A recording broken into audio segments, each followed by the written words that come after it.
नमस्कार दोस्तों, इमेजिन करिए आप खाने की टेबल पर बैठे हैं और खाने में नमक कम है, तो कौन से ब्रांड का नमक आपके दिमाग में आएगा?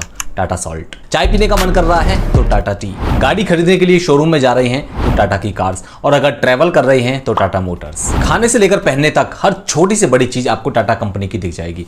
और अब तो एयर इंडिया भी टाटा ग्रुप का ही पार्ट बन गया है। कहीं बाहर होटल में रुकना चाहेंगे तो ताज होटल्स टाटा के हैं। वेस्ट साइड नाम का फैशन ब्रांड तो आपने सुना ही होगा, वो भी टाटा का है। और अगर आप ज्वेलरी पहनने के शौकीन हैं तो तनिष्क ब्रांड भी टाटा का ही है। इसके अलावा टीसीएस, टाटा पावर और टाटा स्टील जैसी 100 से ज्यादा कंपनी है टाटा ग्रुप के अंदर फिलहाल। और इसमें कोई दो राय नहीं है दोस्तों कि टाटा आज के दिन इंडिया की सबसे फेमस और सक्सेसफुल कंपनीज में से एक है। लेकिन एक मिनट, टाटा ग्रुप कोई रातों रात इतनी बड़ी कंपनी नहीं बन गई है। इसे 200 से ज्यादा साल लगे हैं इतनी बड़ी कंपनी बनने में। तो चलिए दोस्तों, आज की इस वीडियो में जानने की कोशिश करेंगे टाटा ग्रुप की दिलचस्प कहानी के बारे में। तो वीडियो पर एंड तक जरूर बने रहिएगा, और वीडियो पसंद आए तो प्लीज लाइक एंड चैनल को सब्सक्राइब जरूर कर लीजिएगा। Tata Group has pioneered multiple industries in India and remains a market leader in most of them.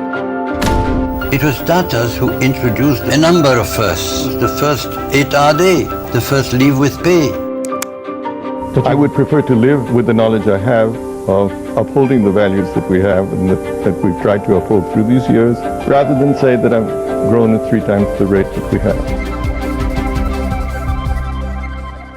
आज से 200 साल से भी पहले साल 1822 में गुजरात के एक छोटे से गांव के पारसी परिवार में एक लड़के का जन्म होता है। कहा जाता है कि अपने गांव में ये इकलौते आदमी थे जो स्ट्रांगली फील करते थे कि उन्हें बाहर जाकर कुछ करना चाहिए। इसी वजह से सिर्फ 20 साल की उम्र में ये अपना गांव छोड़कर मुंबई आ जाते हैं बिजनेस करने के लिए। जानते हो दोस्तों ये लड़का कौन था? असल में ये कोई और नहीं बल्कि टाटा कंपनी की नींव रखने वाले नसरवानजी टाटा थे। दोस्तों उस जमाने में चाइल्ड मैरिज बहुत ही आम बात थी। 17-18 साल की उम्र में ही बच्चों की शादी कर दी जाती थी। तो जब नसरवानजी टाटा मुंबई शिफ्ट हुए थे, उनके साथ उनकी वाइफ और एक बच्चा भी था। उस समय देश में ईस्ट इंडिया कंपनी अपने आप को एक्सपेंड कर रही थी और देश में कॉटन का बिजनेस काफी अच्छा और फायदेमंद था। तो नसरवानजी टाटा कॉटन ट्रेड की ओर काफी ज्यादा अट्रैक्ट हुए और देखते ही देखते उन्होंने अपना कॉटन का एक्सपोर्ट बिजनेस शुरू कर दिया। बिजनेस से जितना भी पैसा आता उसे वो अपने बेटे की पढ़ाई पर खर्च करते, क्योंकि वो अपने बेटे की पढ़ाई को लेकर किसी भी तरह का कॉम्प्रोमाइज नहीं करना चाहते थे। इसीलिए उन्होंने अपने बेटे जमशेद जी को बेस्ट एजुकेशन प्रोवाइड करवाई। तो इस समय तक नसरवान जी का कॉटन का बिजनेस काफी अच्छा चल रहा था। और कुछ समय के बाद जब जमशेद जी 17-18 साल के हुए और उनकी एजुकेशन खत्म हुई,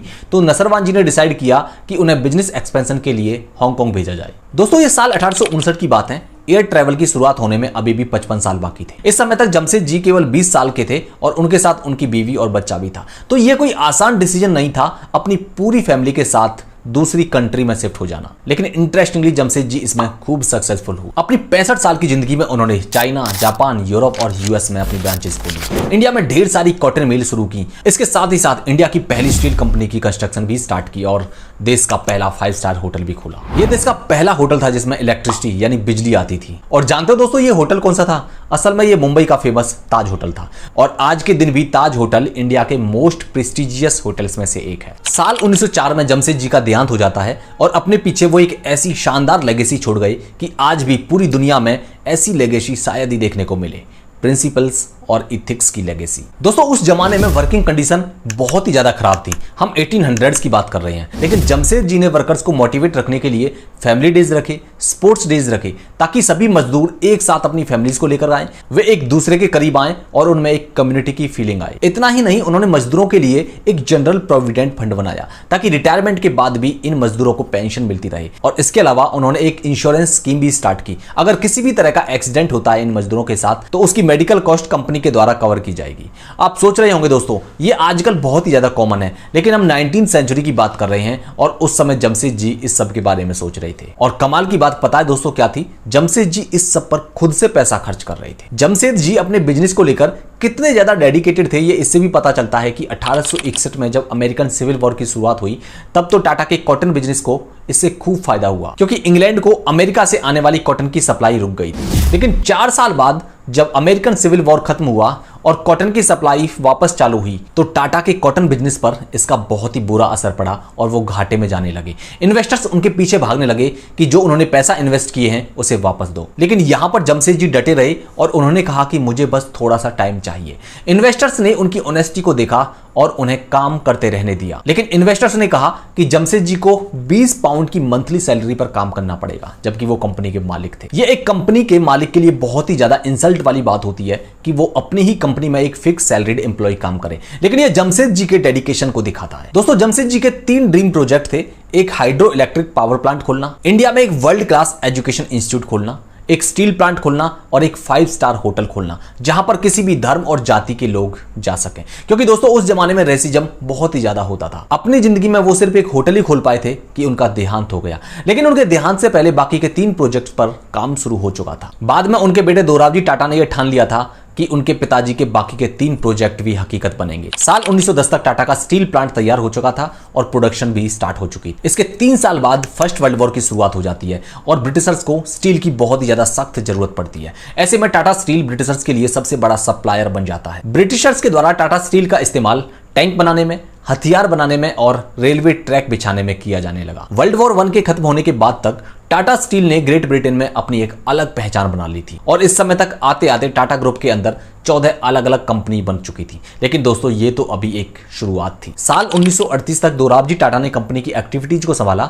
लेकिन उसके बाद उनके एक दूर के कजन जहांगीर रतन टाटा ने कंपनी को टेक ओवर कर लिया। जहांगीर रतन टाटा, जिन्हें JRD टाटा के नाम से भी जानते हैं, ये फ्रांस में पले बड़े थे और वहां पर एक पायलट भी थे, इसीलिए इन्हें फ्लाइंग का बहुत ज्यादा शौक था। इसी वजह से उन्होंने इंडिया की पहली एयरलाइन टाटा एयरलाइन की शुरुआत की, जिसे बाद में एयर इंडिया के रूप में रीनेम कर दिया गया। साल 1947 में देश को आजादी मिलती है और सरकार के द्वारा एयर इंडिया को नेशनलाइज कर दिया जाता है। नेशनलाइजेशन के बाद नेहरू सरकार के द्वारा JRD टाटा को ऑफर किया जाता है कि वो आकर एयर इंडिया को लीड करें। JRD टाटा ने खुशी खुशी इस ऑफर को एक्सेप्ट भी कर लिया। ये दिखाता है दोस्तों कि टाटाज का नेशन बिल्डिंग में कितना बड़ा योगदान है। इसके बाद JRD टाटा ने बिजनेस को और भी सेक्टर्स में एक्सपेंड करना शुरू कर दिया। 1945 में टाटा मोटर्स का सबसे पहला प्रोडक्ट बनाया गया पटरियों पर चलने वाला लोकोमोटिव इंजन। 1968 में इन्होंने टाटा कंसल्टेंसी सर्विस यानी TCS की स्थापना की। आज के दिन TCS देश का 2nd लार्जेस्ट एम्प्लॉयर है। इसके अलावा cancer research and treatment centre, salt का बिजनेस और इलेक्ट्रॉनिक मैन्युफैक्चरिंग जैसे सेक्टर्स में भी टाटा ने अपनी अलग पहचान बनाई। JRD टाटा 52 साल तक टाटा ग्रुप के चेयरमैन रहे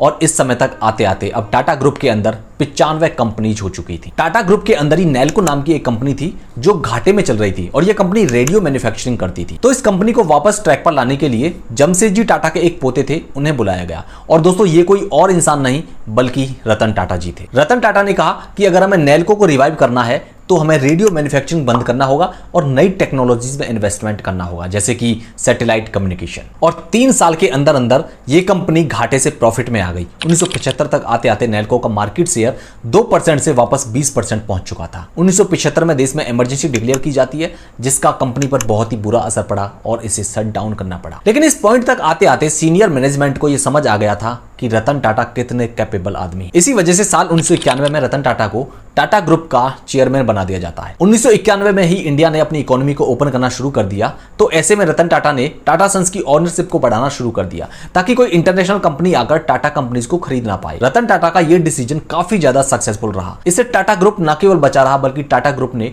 फॉरेन कंपनीज को एक्वायर करना शुरू कर दिया। इनमें इंग्लैंड की टेटले टी कंपनी, यूरोप का स्टील जायंट कोरस और यूके की कार मैन्युफैक्चरिंग कंपनी जैगुआर शामिल थी। जैगुआर के वर्कर्स ने तो खुद कहा था जब इस कंपनी को बेचने की बात की जा रही थी कि टाटा कंपनी आकर हमारी कंपनी को टेक ओवर कर ले। इंटरेस्टिंग ये है कि जैगुआर को 3 से 4 कंपनीज का ऑफर मिला था, लेकिन जैगुआर के वर्कर्स ने टाटा कंपनी को चुना। कहा जाता है कि नवंबर 2003 में रतन टाटा ने एक फैमिली को स्कूटर पर जाते हुए देखा।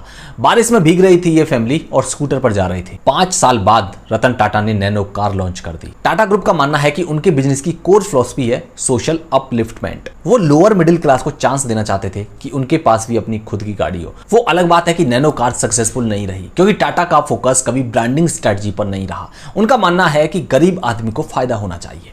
तो दोस्तों, ये थी बहुत ही दिलचस्प कहानी टाटा ग्रुप की। अगर वीडियो पसंद आई हो तो प्लीज लाइक कर दीजिएगा और अगर अभी तक चैनल सब्सक्राइब नहीं किया है तो प्लीज चैनल को भी सब्सक्राइब कर लीजिएगा। मिलते हैं नेक्स्ट वीडियो में, तब तक के लिए बहुत बहुत धन्यवाद।